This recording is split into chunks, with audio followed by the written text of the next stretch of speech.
Você já percebeu que existe um padrão entre os cristãos e a maioria tem problema financeiro? Nesse vídeo eu revelo para você por que isso acontece e como você não ser mais uma vítima desse problema. Seja muito bem-vindo ao Cristão Investidor, meu nome é Matheus Monteiro e nesse canal você aprende sobre investimentos, finanças e negócios, tudo isso à luz da palavra de Deus.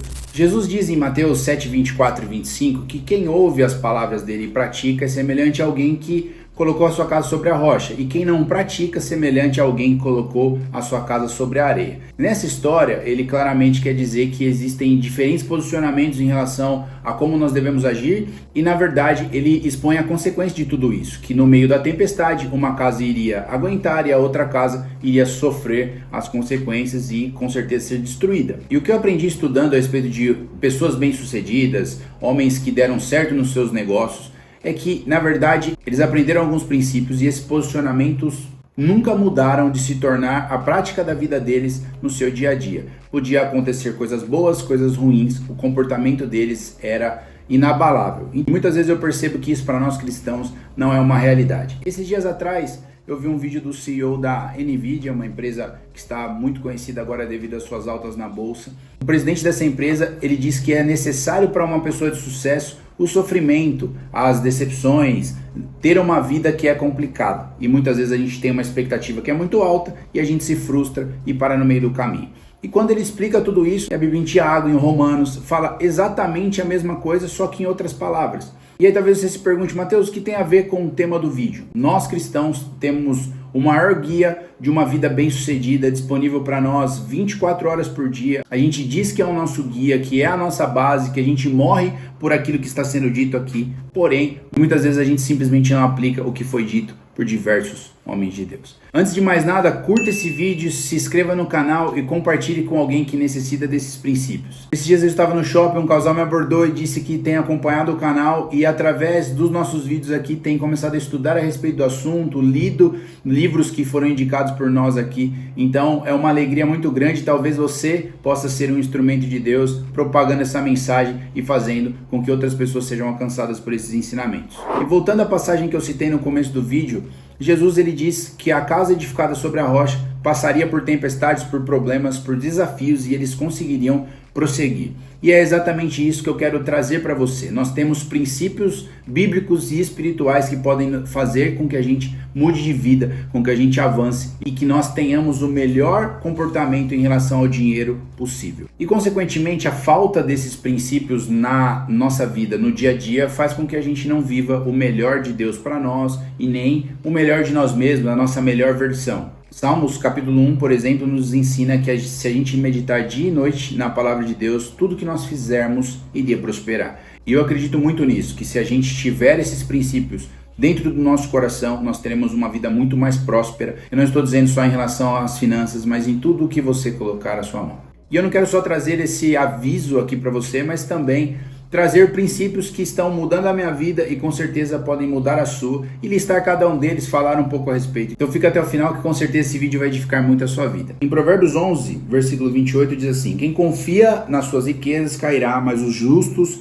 reverdecerão como as folhagens. Então, ou seja, a primeira advertência que eu quero trazer é: não confie nas suas riquezas, por mais que o seu patrimônio aumente, por mais próspero que você seja, não tenha o seu dinheiro como fonte do seu sucesso, da sua segurança e daquilo que você conseguiu produzir. Na verdade, tudo isso é um dom que Deus te deu, que Deus me deu, para que a gente pudesse avançar. O segundo princípio importante aqui é aprender com a formiga. Elas não têm preguiça, elas têm um plano e elas são proativas. E isso, biblicamente falando. Provérbios capítulo 6, versículo 6 ao 8 diz assim: vai ter com a formiga ao preguiçoso, observe os caminhos dela e seja sábio. Não tendo ela chefe, nem oficial, nem comandante, no verão ela prepara a sua comida, no tempo da colheita ajunta o seu mantimento. Em outras palavras, Salomão está dizendo aqui, ela não tem ninguém que manda ela fazer alguma coisa, ela simplesmente faz porque, na verdade, ela está se planejando para um tempo ruim. Então ela vê uma dificuldade e ela já se antecipa. Em outras palavras, se ele está mandando para um preguiçoso olhar para uma formiga fazendo alguma coisa, porque elas são um exemplo a ser seguido e, consequentemente, elas não têm preguiça. E batendo um pouquinho mais na preguiça, Provérbios 10, versículo 4 diz o seguinte: as mãos preguiçosas empobrecem o homem, porém as mãos diligentes ou atentas lhe trarão riqueza.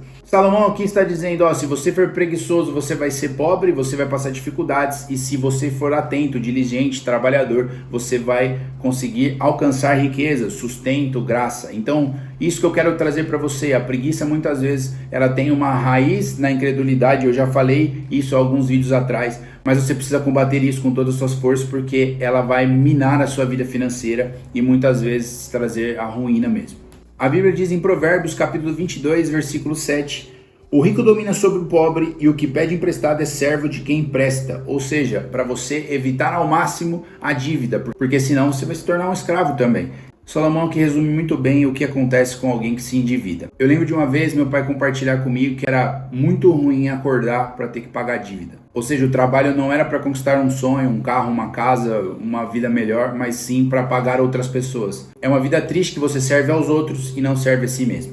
Outro princípio de Salomão, em Provérbios 21, versículo 5, diz o seguinte: os planos de quem é esforçado conduzem à fartura, mas a pressa excessiva leva à pobreza. Em outras palavras, construir algo bom, algo de sucesso, algo duradouro demora. Então você não vai conseguir alcançar os seus objetivos do dia para a noite. Você vai ter que ter semeado algumas vezes, planejado a respeito do assunto, orado, buscado o direcionamento de Deus, sabedoria para que aquilo possa acontecer. Às vezes você está no tempo de só semear, de fazer a sua parte, de não ver resultado nenhum, para daqui a alguns ciclos você tenha o resultado que seja necessário para a sua vida. E aí é preciso você ter um discernimento de que hoje é o tempo de semear, mais tarde vai ser o tempo que você deve colher. Então as coisas boas levam tempo para acontecer. Inclusive minha esposa lembrou aqui que Eclesiastes capítulo 3 diz exatamente isso, que há tempo de plantar e tempo de colher. Então às vezes é o seu tempo de plantar, passa por isso, daqui a um tempinho a semente vem. Uma coisa que para muitos é uma realidade e traz uma falsa sensação que você está produzindo é o que eu vou dizer aqui para você no próximo tópico, que é o seguinte: todo trabalho árduo traz proveito, mas só falar leva à pobreza. Provérbios capítulo 14, versículo 23.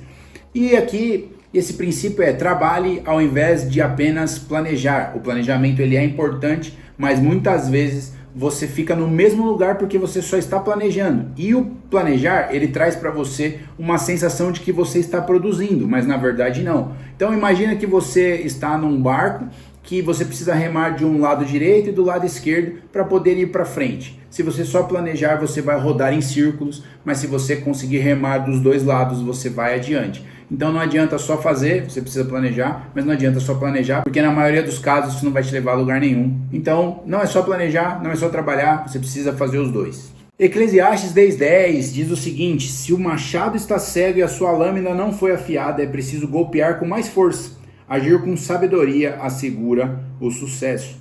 Então, em outras palavras, Salomão também está dizendo: o homem mais sábio que passou por essa terra. Se você tiver uma ferramenta mal preparada para aquilo que você vai fazer, você vai gastar mais tempo para executar aquele tipo de tarefa. E às vezes nem sempre dar um passo atrás, ficar ali afiando o machado, se preparando para o futuro, é que você está parado. Muitas vezes o planejamento que eu citei aqui no princípio anterior, ele é necessário para que você esteja mais preparado lá na frente. E um outro princípio fundamental é você ter razões bem definidas. Isso é nada mais nada menos que você ter objetivos muito claros de onde você tem que chegar e o porquê você está fazendo aquilo. Se você não tiver uma razão para fazer alguma coisa, você simplesmente vai deixar para depois ou nunca vai fazer. Provérbios 16:26 fala o seguinte: o apetite do trabalhador o obriga a trabalhar e a sua fome o impulsiona. Então Salomão está dizendo, existe uma razão dentro desse trabalhador. A fome faz com que ele se posicione no trabalho para poder se alimentar. Então muitas vezes você precisa investir melhor o seu dinheiro, só que você prefere comer alguma coisa, antecipar um sonho, gastar com uma roupa, e às vezes você precisa economizar, só que na verdade você precisa pôr um propósito nisso. Você está economizando para quê? Onde você quer chegar? Se você economizar R$1.000 por mês, qual é o objetivo desse dinheiro? Se não tiver isso, simplesmente você não vai guardar dinheiro nunca.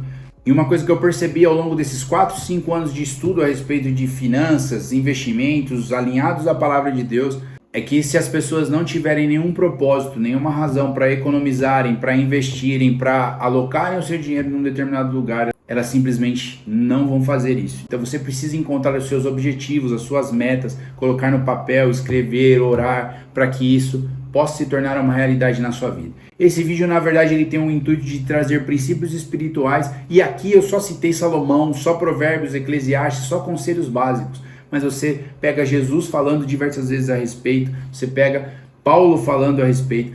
A Bíblia inteira nos ensina como lidar com as finanças, com os investimentos, com a nossa vida profissional. Então não despreze os ensinamentos que Deus nos deixou, porque com certeza eles vão te fazer muito bem sucedido, e não aos olhos desse mundo, mas através dos olhos do próprio Deus. Deus abençoe e até o próximo vídeo.